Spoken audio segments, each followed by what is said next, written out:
안녕하세요. 저는 경기도의 한 평화로운 신도시에서 초등학생 아들 하나를 키우며 직장과 육아라는 전쟁터에서 매일 고군분투하고 있는 대한민국의 평범한 40대 워킹맘입니다. 보통 결혼 생활의 가장 큰 걸림돌을 꼽으라면 시월드, 그 중에서도 시어머니와의 고부 갈등을 떠올리시겠지만 저에게는 시어머니보다 100배, 아니 1000배는 더 지독한 상상을 초월하는 존재가 있었습니다. 바로 저보다 어린 시누이였습니다. 오늘은 그 아나무인 시누이와 제가 서로 머리채까지 잡고 거실 바닥을 뒹굴며 끝장을 봤던 드라마보다 더 막장 같았던 저의 사연을 속 시원하게 풀어보려 합니다. 저와 남편은 같은 회사 입사 동기로 처음 만났습니다. 신입사원 연수 때부터 눈이 맞아 치열하게 일하고 뜨겁게 사랑하며 3년 연애 끝에 결혼에 꼴이 냈죠. 결혼 준비 과정도 남들이 부러워할 만큼 꽤 순탄했습니다. 다행히 시댁과 친정 모두 경제적으로 어느 정도 여유가 있으신 편이라 저희 부부의 새로운 출발을 든든하게 지원해 주셨거든요. 결혼 당시 양가 어른들께서는 약속이라도 한 듯 똑같이 2억 원씩을 지원해 주셨습니다. 덕분에 저희는 갓 서울과 인접한 위성도시에 번듯한 자가를 마련하고 시작할 수 있었죠. 물론 추가적인 대출도 조금 하긴 했지만 그 정도는 얼마든지 둘이서 갚아나갈 수 있었습니다. 대출을 오래 갚고 싶진 않았기에 좀 타이트하게 기간을 잡고 열심히 갚아나가기로 했고요. 저희는 소위 말하는 완벽한 반반 결혼을 시작했습니다. 저는 이 공평하고 안정적인 출발이 너무나 감사했고 친정에서 지원해 주신 만큼 시댁에서도 기죽지 않고 며느리로서 또 가족으로서 도리를 다하며 잘 지내보려 노력했습니다. 제 남편은 참 성실한 사람이었어요. 회사에서도 인정받는 모범 사원인데다 술이나 담배도 하지 않았던 바른 생활 사나이였죠. 게다가 본인한테 쓰는 건 최대한 아끼면서도 저와 아이에게 필요한 것이라면 바로 지갑을 여는 그야말로 진국인 남자였습니다. 시부모님도 워낙에 점잖은 분들이시다 보니 제 결혼 생활에 먹구름 따윈 없을 줄 알았죠. 그런데 한 배에서 태어났는데도 어쩜 이렇게 유전자 몰빵이 잘못될 수 있을까요? 시댁에서 남편이 빛이라면 반대로 그림자 같았던 존재가 있었습니다. 시부모님의 아픈 손가락이자 저희 부부의 등골 브레이커, 바로 남편의 여동생인 제 시누이였죠. 제 시누이는 성실하고 경제관념 투철한 남편과는 달라도 너무 다른 그야말로 돌연변이 같은 존재였습니다. 학창시절부터 유별났다고 하더라고요. 재능도 없으면서 남들 하는 건 다 해봐야 직성이 풀리는 성격이었는데 옛날부터 미술한다, 음악한다, 무용한다며 이것저것 손댄 게 많대요. 뭐 하나 두각을 보인 건 없는데 남들이 보기에 그럴듯해 보이는 건 다 해봤다고 하더라고요. 그렇게 시부모님 등골을 빼먹은 돈만 해도 엄청나다고 하고요. 남편 말로는 얼추 계산해도 사교육비로 1억 5천만 원은 좋게 넘을 거라 했습니다. 그렇게 돈을 쏟아붓고 투자를 해서 뭐라도 하나 건지면 좋았을 텐데 결국 대학 입시조차 잘 안 되고 원서만 쓰면 다 간다는 지방의 이름 없는 대학에 들어가 겨우 졸업했다고 하더라고요. 자기 때문에 부모님이 큰 돈을 썼고 또 이것저것 해봤는데도 안 됐으면 부모님께 죄송해서라도 정신을 차렸어야 되는 거 아닌가요? 기술을 배우든 하다못해 아르바이트라도 하면서 자기 용돈 정도는 벌었어야 되는데 신우는 대학 졸업 후 취업할 생각도 없이 내내 백수 공주님으로 살았다더군요. 직장이 없으면 그만큼 쓰는 것도 자제를 해야 되는데 오히려 웬만한 직장 다니는 사람보다 더 써재 끼고 다녔대요. 본인이 돈을 한 푼이라도 안 버니까 돈 무서운 줄 몰랐던 거죠. 신우는 시부모님 신용카드로 명품백을 사 모으고 강남클럽 죽순이로 살면서 흥청망청 돈을 뿌리고 다녔다고 했습니다.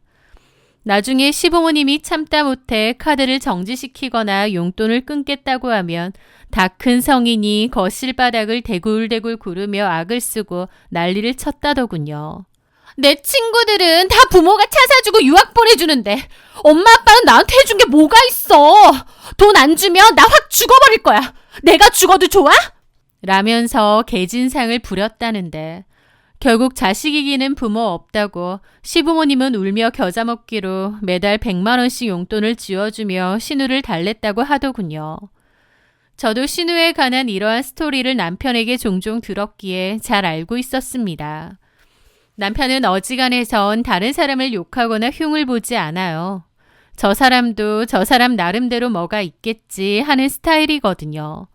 그런데도 오히려 자기 여동생한테는 학을 좀 떼더라고요.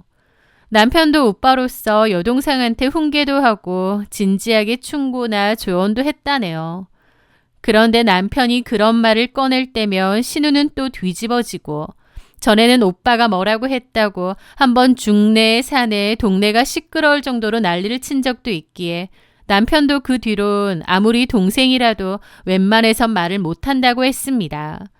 한마디로 가족들이 다 학을 뗐고 질릴 대로 질렸는데 그래도 핏줄이 뭐라고 그냥 저냥 받아줘가며 살았던 거죠. 올케인 저하고는 잘 지냈냐고요? 초반에는 별로 부딪힐 일이 없었습니다. 저랑 친하지 않았기 때문에 나름 조심했던 것 같기도 하고 어쩌면 별로 관심이 없었던 것 같기도 해요. 그런데 시간이 지날수록 신우이의 그 못돼 먹은 히스테리의 화살이 저에게 향하기 시작했습니다. 처음에는 그저 대면대면했지만 시간이 지나면서 한 가족이 되어가니 그 성질머리가 고스란히 저한테도 그대로 나온 거죠. 언젠가부터 제가 시댁에 갈 때마다 저를 위아래로 훑어보며 대놓고 무시를 하는 겁니다. 게다가 이것저것 잘도 시키더라고요. 그러던 하루는 시댁 식사 자리에서 제가 아끼는 가방을 메고 갔을 때였습니다. 명품은 아니지만 디자이너 브랜드라 제가 꽤 좋아하는 가방이었죠. 그런데 신우이가 대뜸 젓가락질을 멈추고 제 가방을 턱으로 가리키며 말하더군요. 언니, 그 가방 어디서 샀어요? 동대문? 아님 지하상가? 아니에요. 이거 내가 좋아하는 디자이너 브랜드인데 제 말에 과장되게 입을 떡 벌리더라고요. 에? 브랜드예요? 헐, 전혀 그렇게 안 보이는데. 나는 무슨 시장에서 산 줄. 네? 아니, 딱 봐도 가죽이 싸구려 티가 너무 나서요. 저는 이런 거 관심 많고 명품도 많아서 딱 보면 알거든요. 근데 언니는 직장도 다니면서 왜 그렇게 구질구질하게 하고 다녀요? 직장 사람들이 뭐라고 안 해요? 라면서 웃는데 순간 밥 먹다 말고 체할 것 같더군요. 남편도 미간을 찌푸렸죠. 야, 너 말이 심하다. 새언니한테 그게 무슨 말버릇이야. 그런데 신우이는 남편이 뭐라 하든 말든 콧방귀도 끼지 않았습니다. 아니, 궁금해서 묻는 건데 뭘 그렇게 발끈해? 오빠가 돈도 잘 벌어다 줄 텐데 그런 돈은 다 어디다 쓰고 저런 걸 들고 다니는지 궁금해서. 언니 쪽팔릴까 봐 얘기해 주는 거예요. 나이도 있는데 너무 저렴한 가방 들고 다니면 남들이 흉봐요. 저도 너무 기가 막혀서 한마디 했죠. 그런 게 어딨어요. 다른 사람들이 내 가방만 보고 다니는 것도 아니고 내가 편하면 그만이죠. 그리고요, 아가씨, 이런 거 살 때 나는 오빠 돈 안 써요. 신우이는 제 대답에 눈을 동그랗게 뜨더니 비아냥거리더라고요. 아, 맞다. 언니랑 오빠랑 반반 결혼했지? 그 가방도 언니 돈으로 산 거구나. 몰라봐서 미안해요. 근데 가방은 언니 생각해서 한 말인데 너무 그렇게 발끈하지 마세요. 무섭게. 나는 근데 반반 결혼 좀 별로더라. 부부끼리 너무 계산적이고 좀 독해 보인다고 해야 되나? 양가 부모님이 지원해주신 소중한 돈과 저희 부부의 합리적인 시작을 신우이는 계산적이고 독하다고 하니 참 황당하더라고요.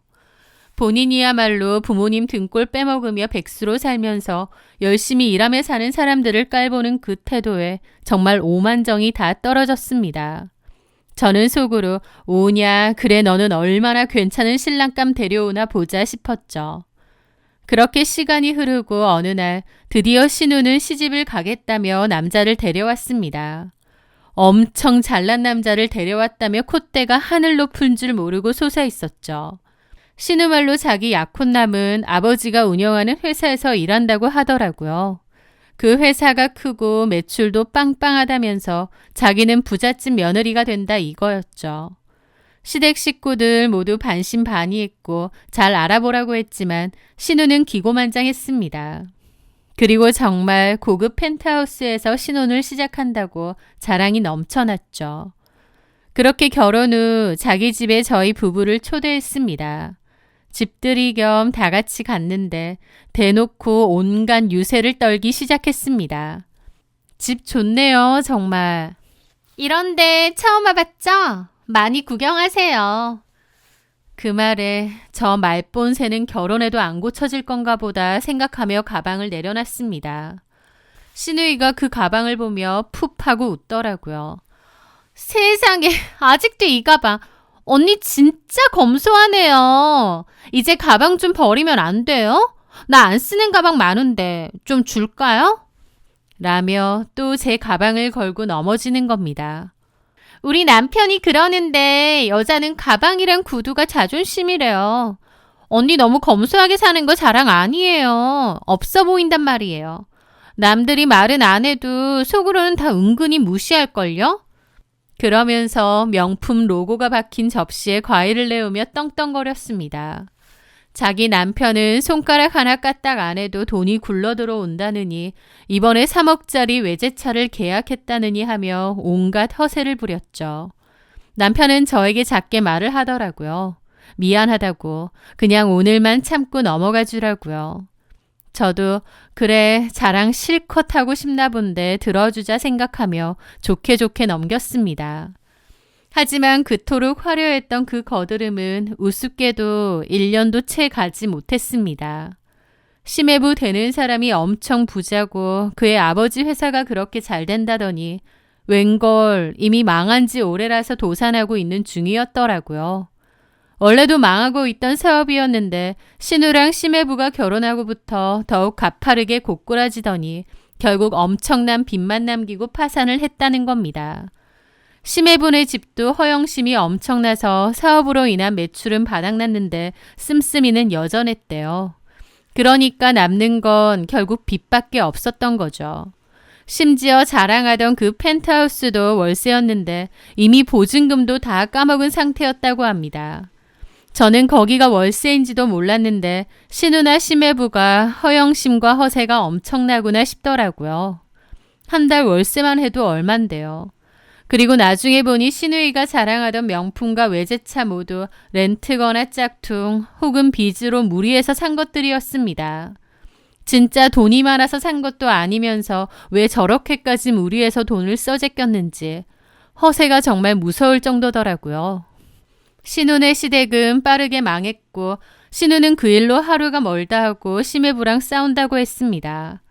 신우는 그때 갓 낳은 아이가 있었는데도 지긋지긋하게 싸우더니 결혼 1년 만에 이혼을 한다고 했죠.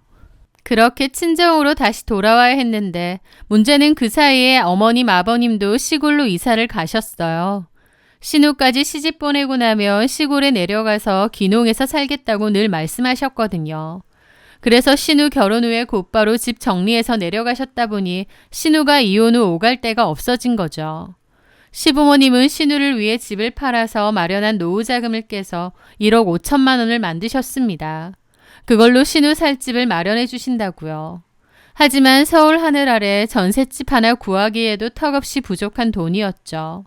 그래서 아마 남편에게도 부탁을 하신 모양이었습니다. 남편 역시 저에게 미안해하며 부탁을 하더라고요. 여보, 정말 미안한데 우리가 좀 도와주면 안 될까? 미우나 고우나 그래도 하나뿐인 여동생이다 보니 새로 집 구하는 거 좀 도와줘야 될 것 같아. 부모님도 지금 가진 거 다 털어놓으셨는데 5천만 원 정도가 모자라신데 내가 평생 당신한테 더 잘할 테니까 이번 한 번만 좀 도와줄 수 있을까? 솔직히 그동안 신우이가 저에게 했던 무례한 행동들을 생각하면 10원 한 장도 주기 싫었습니다. 하지만 시부모님이 눈물로 호소하시고 남편이 저렇게까지 부탁하는 걸 보니 차마 외면할 수가 없더군요. 알았어. 대신 이번이 마지막이야. 작은 빌라라도 안전한 곳으로 얻어줘. 그렇게 저희 부부는 피 같은 돈 5천만 원을 보태주었고 신우이는 경기도 외곽의 작은 빌라를 겨우 마련할 수 있었습니다. 그때까지만 해도 저는 그래 오죽하면 저러겠나. 가족이 공경에 처했는데 돕는 게 도리지. 내가 덕산 셈 치자 라며 스스로를 위로했습니다. 하지만 그건 제가 신우라는 인간에 대해서 잘못 판단한 거였어요. 신우는 호의가 권리인 줄 아는 아주 뻔뻔한 인간이었으니까요. 부자로 살다가 갑자기 가난해진 신우는 염치라는 걸 아예 상실해버린 듯 했습니다. 하루는 저희 집에 놀러 오더니 현관에 세워둔 디럭스 유모차를 보며 대뜸 그러더군요. 언니, 이거 이제 안 쓰죠? 나 줘요. 아가씨, 미안한데 이건 친한 친구한테 주기로 약속을 했어요. 애초에 그 친구가 나 아기 낳았을 때 카시트랑 장난감이랑 비싼 선물을 많이 해줬거든요. 아니, 가족이 먼저지 남이 먼저예요? 친구한테 이걸 왜 줘요? 친구는 알아서 사라 그래요. 이건 내가 들고 갈 거예요. 그러면서 막무가내로 굴었고 저는 뒷골이 슬슬 당기더라고요. 그리고 이거 내가 들고 가기 전까지 시트 세탁 좀 해주세요. 3, 4만 원 주면 해주는 데 있다던데. 언니가 연락해서 좀 해서 주세요. 마치 맡겨놓은 물건 찾아가듯 당당한 태도에 기가 찼지만 남편 얼굴 봐서 참았습니다. 그뿐만이 아닙니다. 시조카 돌잔치 때는 대뜸 전화가 와서 대성통곡을 하더군요. 언니, 나 진짜 우리 우진이 돌잔치 꼭 해주고 싶은 데가 있었거든요. 근데 돈이 부족해서 거기 하기가 힘들어요. 내가 가뜩이나 이렇게 돼서 우리 우진이한테 미안해 죽겠는데 돌잔치까지도 거지 같은 데서 하려고 하니 속상해서 못 살겠어요. 언니가 나 좀 도와줘요. 나 다른 건 몰라도 돌잔치 하나만큼은 좋은 데서 해주고 싶어. 네? 본인 형편이 어려우면 간소하게 하거나 생략하면 될 것을 남들 눈 의식해서 올케인 저에게 돈을 강요하는 그 뻔뻔함에 혀를 내둘렀습니다. 거절하면 또 시부모님께 전화하거나 남편을 들들 볶을 게 뻔해서 에라 불쌍한 인간아 생각하며 몇 번 도와줬더니 나중에는 아주 당연하게 도와줘야 되는 줄 아는 것 같더라고요. 시부모님한테 돈 타내던 걸 이제 저희 부부한테 똑같이 하라는 거였죠. 제 속에서는 당연히 천불이 났습니다. 내가 어디까지 참아줘야 되나 벼르고 있던 참이었어요. 하지만 이건 예고편에 불과했습니다. 진짜 전쟁은 따로 있었죠. 어느 주말 아침 남편은 일이 있어서 나가고 저는 평화롭게 쉬고 있는데 초인종이 미친 듯이 울렸습니다.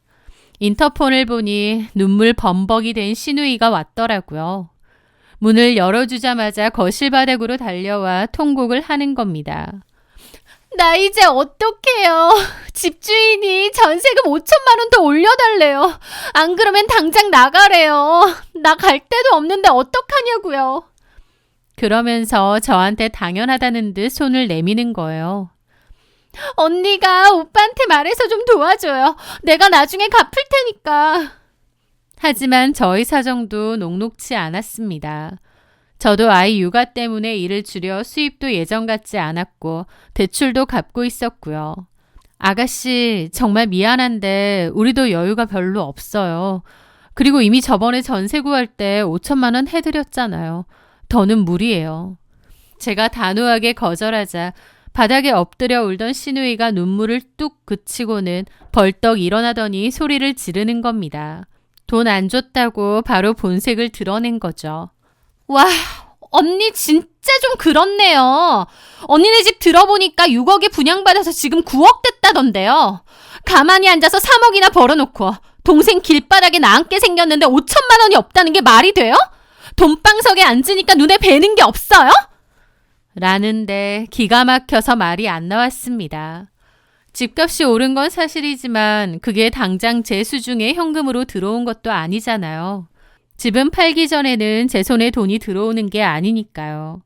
저희는 여전히 남은 대출을 빠듯하게 갚고 있는 실정이었고 정말 여윳돈도 별로 없었습니다. 그런데 무슨 맡겨놓은 것 마냥 왜 돈 안 빌려주냐고 따지는 꼴이라니 기가 턱 막히고 또 화가 났죠. 아가씨, 집값 오른 거랑 당장 쓸 현금 있는 거랑은 다르죠. 그리고 그게 아가씨 돈도 아니잖아요. 웃긴다 진짜. 솔직히 이 집 살 때 우리 엄마 아빠가 2억이나 해줬다면서요. 그 돈으로 집 사서 부자 됐으면 고마운 줄 알고 시댁 식구한테 좀 베풀어야 하는 거 아니에요? 어디서 혼자 다 처먹으려고 들어요? 뭐라고요?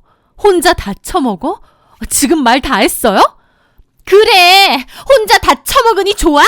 욕심은 많아가지고.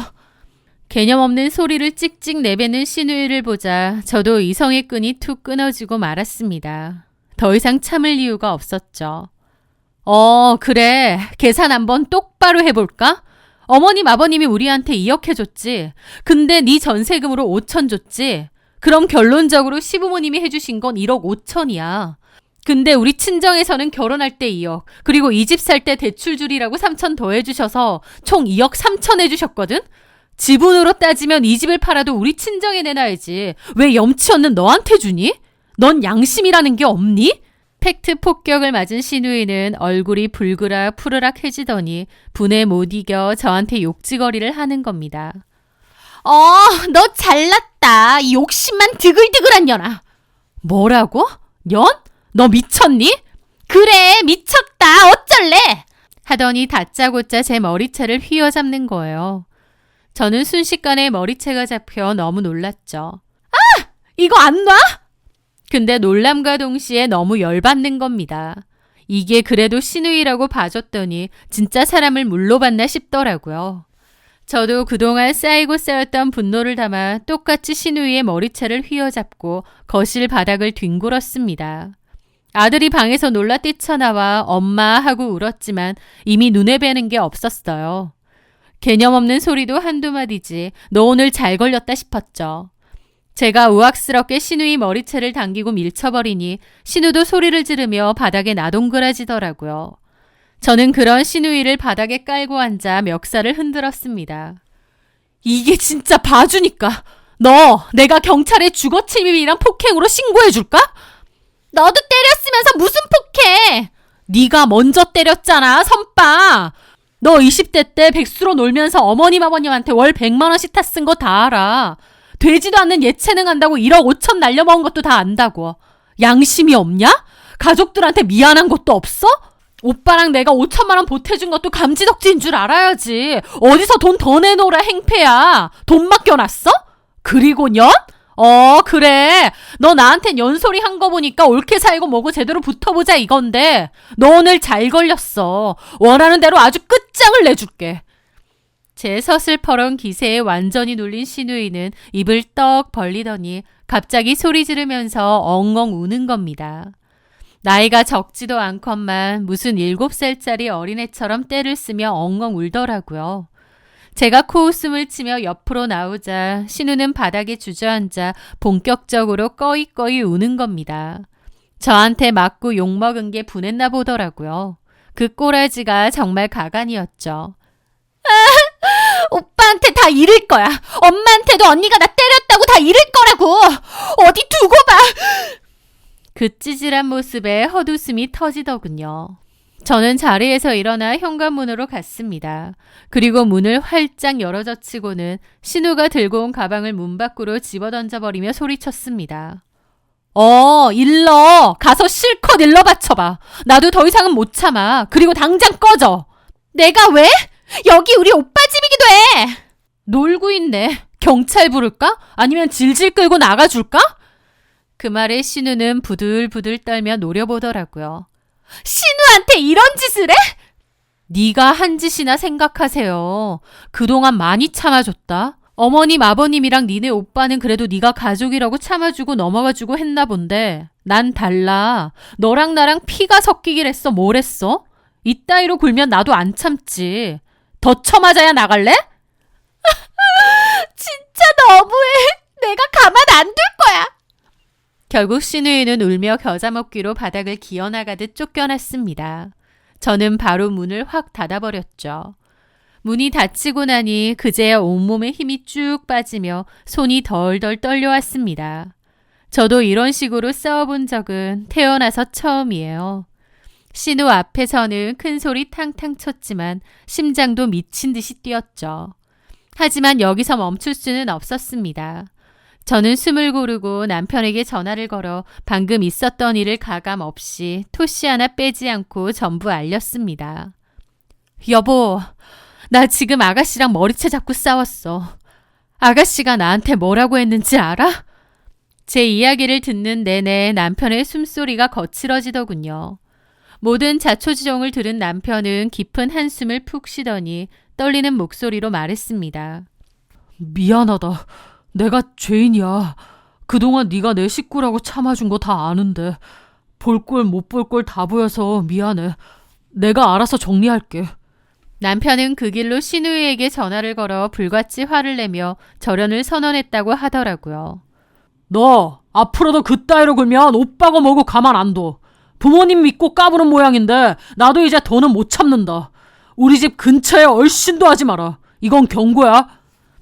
그 뒤로 신우이는 어떻게 됐냐고요? 인과응보라는 말이 딱 맞습니다. 남편이 시부모님께도 이 사실을 다 알렸어요. 그리고 새언니 찾아가서 돈 내놓으라 하고 맘에 안 드니 쌍욕하고 머리채까지 잡았다면서 아무리 동생이라지만 저런 아나무인 짓 도저히 용납이 안 됐다고 했다더군요. 그동안 마냥 오냐오냐 해주던 시부모님도 이번만큼은 큰 충격을 받으셨는지 화가 머리 끝까지 나셨죠. 신우에게 전화해서 언제 정신 차릴 거냐고, 우리가 언제까지 네 뒤치다꺼리 해줘야 되느냐 소리 지르고 한바탕 하셨다고 하더라고요. 그리고 앞으로는 네 알아서 살라고 모든 지원도 끊어버리셨습니다. 부모님의 지원이 끊기자 신우이의 삶도 급속도로 추락했죠. 결국 전세금을 올려주지 못했기에 살던 빌라에서도 쫓겨났다고 했습니다. 그리고 반환받은 전세금으로 생활비를 쓰면서 낡고 좁은 월세방으로 이사를 갔다고 하더라고요. 일을 하면 될 텐데 그 성질머리로 일 구하기도 쉽지 않고 또 본인도 내가 아무 일이나 못한다면서 버팅기는데 아직도 정신 못 차렸나 보더라고요. 생활비가 없으니 전세금 까먹고 그토록 아끼던 명품 가방들도 중고 장터에 헐값으로 내다 팔아 연명한다더라고요. 그러다 뭐라도 해보겠다고 SNS에서 공동구매 파리피플 흉내를 좀 내려고 했던 것 같은데 팔로워도 없고 인맥도 다 끊겨서 그나마도 신통치 않은 모양이고요. 펜트하우스 타령하던 그 콧대는 온데간데 없이 사라지고 가족들한테 손절당하고 하루하루 먹고 살 걱정을 해야 하는 처지가 된 거죠. 아직은 그래도 버틸 재간이 있나 본데 돈 다 쓰면 나가서 일도 하고 돈도 벌어야지 어쩌겠나요. 이제는 믿고 도와줄 가족들도 없는데요. 그날 이후 거의 못 보고 지내다가 지난 명절에 왔길래 마주쳤거든요. 예전 같았으면 그 싸가지 없는 눈빛과 말투로 음식이 짜네 어쩌네 과일 잘라달라고 하거나 뭐 갖다 달라고 하면서 상전 노릇을 하려 했겠지만 지금은 제 눈도 제대로 못 마주치고 구석에 쭈그려 있다가 밥만 허겁지겁 먹고 도망치듯 사라집니다.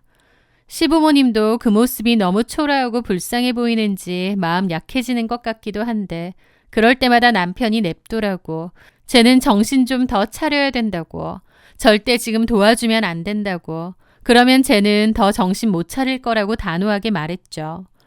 저 역시도 하루아침에 초라해진 그 뒷모습에 좀 씁쓸한 기분도 들었지만 그렇다고 동정심이 들지는 않았습니다. 스스로 자초한 일이니까요. 물론 남편과 시부모님께는 이런 사단이 난 게 죄송하고 민망하기도 합니다. 하지만 저는 그때 할 말을 다 쏟아 부었다 보니 후회도 없고 속 시원한 것 같아요. 오히려 10년 묵은 채증이 싹 내려간 듯 속이 다 시원합니다. 가족 간에도 지켜야 할 선이 있고 호의가 계속되면 그게 권리인 줄 안다는 말을 이번 일을 겪으며 뼈저리게 느꼈습니다. 부디 신우이가 이번 기회에 정신 좀 차리고 더 이상 늙으신 부모님이나 저희 부부에게 손 벌리지 말고 제발 자기 힘으로 알아서 밥벌이라도 하고 살기만을 바랄 뿐이에요. 제 이야기 끝까지 들어주셔서 감사합니다. 모두들 막장 10월도 없는 행복한 결혼 생활 되시길 바랍니다.